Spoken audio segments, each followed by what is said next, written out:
Didik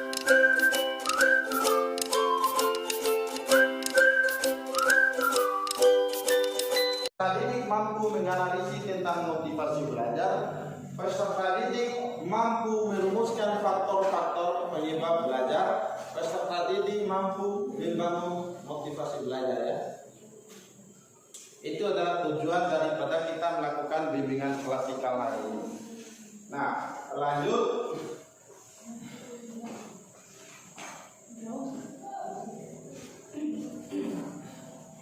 Jadi di dalam rangkaian kegiatan bimbingan klasikal hari ini ada menu yang kita sajikan, yaitu yang pertama yaitu pengertian motivasi belajar, terus yang kedua faktor-faktor yang mempengaruhi motivasi belajar, faktor-faktor yang mempengaruhi rendahnya motivasi belajar, 4 manfaat motivasi belajar, 5 usaha meningkatkan motivasi belajar. Berarti kita sudah kupas satu persatu, yaitu tentang pengertian motivasi belajar.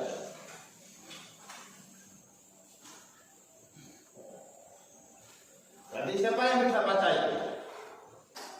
Motivasi. Ya baca ini. Dari sepuluh, perhatian sepuluh. Baca ini ya. Menurut Sardiman 2018, sama saja dibaca semuanya. Itu adalah pendapat orang yang tidak bisa kita hilangkan. motivasi adalah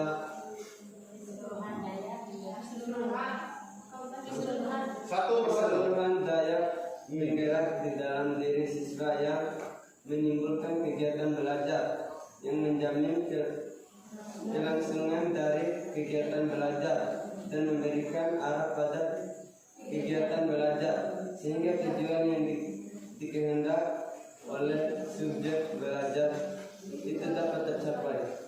Jadi apa yang menjadi pendapat kalian dari tadi? Keinginan, tujuan, apalagi tadi? Penyemangat. Itu semua termasuk daripada motivasi. Karena bicara tentang motivasi yaitu kita bicara tentang inspirasi. Maka inspirasi kita untuk belajar itu apa saja? Termasuk yang pertama kita harus motivasi saya ini belajar karena ingin menjadi orang pintar. Terus motivasi saya belajar itu saya harus mendapatkan peringkat. Motivasi saya belajar itu saya ingin membanggakan kedua orang tua saya. Itu adalah bagian daripada inspiratif sehingga kalian semangat untuk belajar. Baik betul deh, semangat baik. Ingat tuh, semangat kita untuk hadir sekolah. Kalau kalian contohnya tuh mungkin ada cewek yang dia naksir, begitu pula dengan kalian ya. Tapi yang sesungguhnya umur kalian ini yang sebenarnya kalau bicara tentang koridor ke tingkat remajaan, ya tidak bisa kita membatasi kalian dalam dunia pacaran. Tapi kalau bisa jangan dulu, karena masih labil kalian, tidak tahu mana yang baik dan mana yang buruk. Berarti kalian sudah mengerti tentang motivasi belajar, yaitu menurut Sudirman 2018-75 motivasi belajar adalah keseluruhan daya. Berarti keseluruhan keinginan, keseluruhan kekuatan kita untuk menggerakkan di dalam diri kita yang menimbulkan kegiatan belajar. Berarti seluruh kekuatan kita yang akan menggerakkan di dalam diri kita sehingga kita mencapai dari belajar itu sendiri ya. Berarti kalian sudah mengerti ya tentang motivasi ya.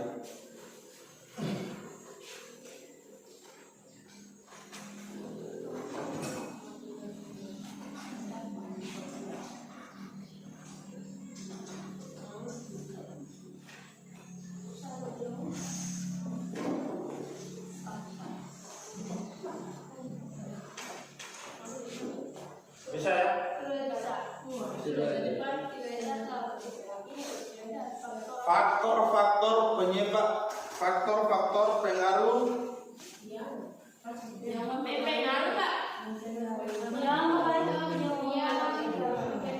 mempengaruhi motivasi belajar.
Ampun ya.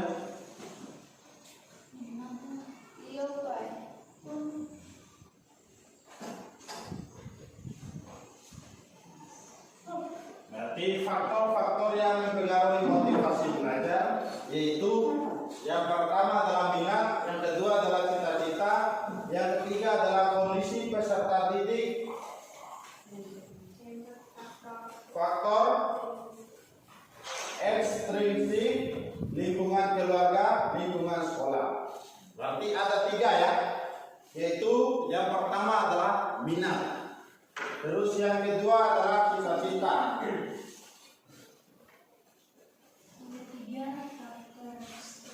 ya. Ada 3 faktor yang mempengaruhi dalam motivasi belajar. Yang pertama minat. Siapa yang tahu minat itu?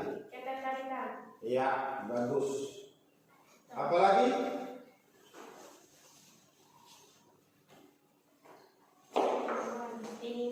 Iya, bagus. Kemampuan. Pintar-pintar ya kalian ya. Terus cita-cita. Apa sih cita-cita? Iya. Terus? Hah? Apa cita-cita? Ya, cita-cita adalah suatu keinginan, tujuan dalam kehidupan kita. Contohnya, ketika kalian sekolah ini kan memiliki cita-cita, entah kalian ingin jadi polisi, tentara, dokter, guru, dan lain-lainnya. Maka yang membedakan hal yang paling urgen, yang membedakan manusia dengan binatang itu, yaitu kita memiliki cita-cita dalam kehidupan kita, sedangkan binatang tidak. Terus faktor-faktor yang mempengaruhi lagi apa? Faktor ekstrinsik ya, yang berarti pengaruh dalam lingkungan keluarga dan lingkungan sekolah. Faktor ekstrinsik? Faktor di luar daripada itu, di luar dari diri kita. Iya, contohnya yang mempengaruhi di luar daripada yaitu Nabi Muhammad SAW, Nabi akhir zaman, suri teladan kita semua. Lewat perjuangan Nabi kita lah sehingga kita dapat menikmati agama yang sesungguhnya agama, dunia yang sesungguhnya dunia, ilmu yang sesungguhnya ilmu, seperti yang kita rasakan pada pagi hari ini. Sehat ya? Sehat. Ya, sebelum kita mulai melakukan bimbingan klasikal, saya coba absen dulu ya. Kelas 10 APHP ya? Ya Pak, 10, 11. 11. Tanda suruh ketiaukan, tanda yang tidak fokus ya. Saya sengaja menguji bahwa saya katakan ini adalah kelas 10, tak tahu ini adalah kelas 11.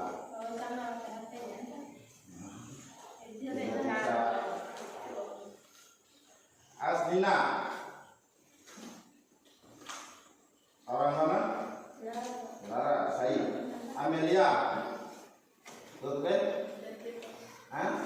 Jati. Anggung Anggriani. Hadir ya? Orang mana? Tembung. Sukumu ya. Dewi Safira. Ya, Pak. Made. Eka Mawati. Apa? Alfa. Orang mana? Rendo. Rendo ya. Eka Wati. Orang mana? Tembung, Pak.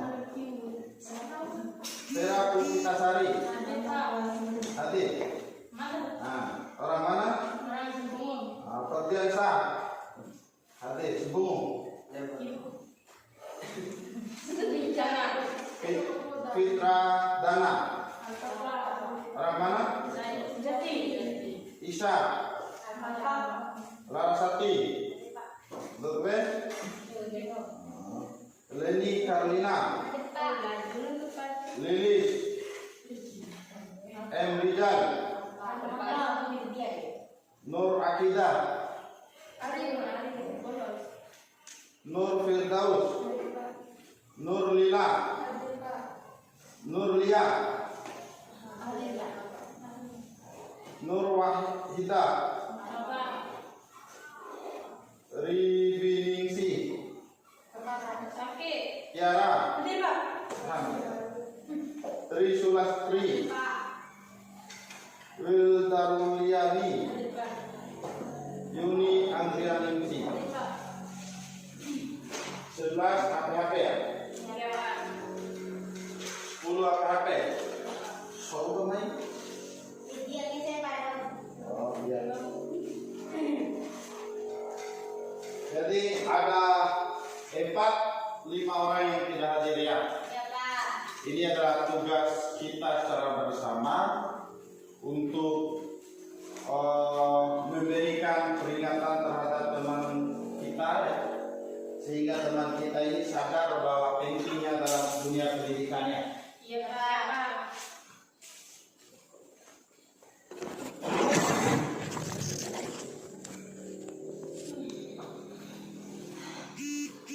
Jadi selanjutnya sebelum kita masuki di tahap inti yaitu melakukan bimbingan klasikal terkait dengan motivasi belajar, tujuannya kalian memiliki motivasi belajar ya.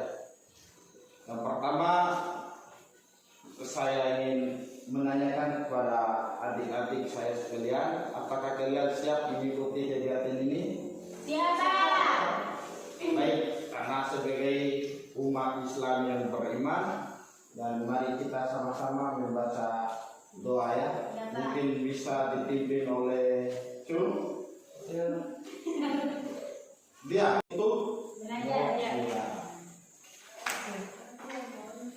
ya, sebelum saya mengakhiri ada lembaran proses yang kalian isi ya. Itu kalian harus isi sesuai dengan hati nurani kalian, sesuai dengan keinginan kalian ya. Karena ini adalah bagian daripada saya mengetahui sejauh mana ketuntasan dalam bimbingan klasikal ya.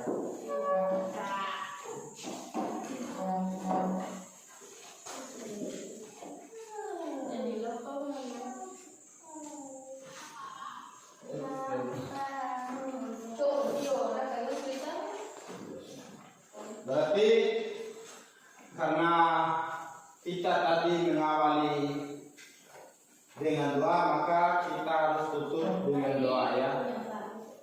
Siapa yang bisa? Dia. Doa ya. Mengakhiri. Kita berdoa sesuai keyakinan. Sebelum kita mengakhiri pelajaran, mari kita berdoa.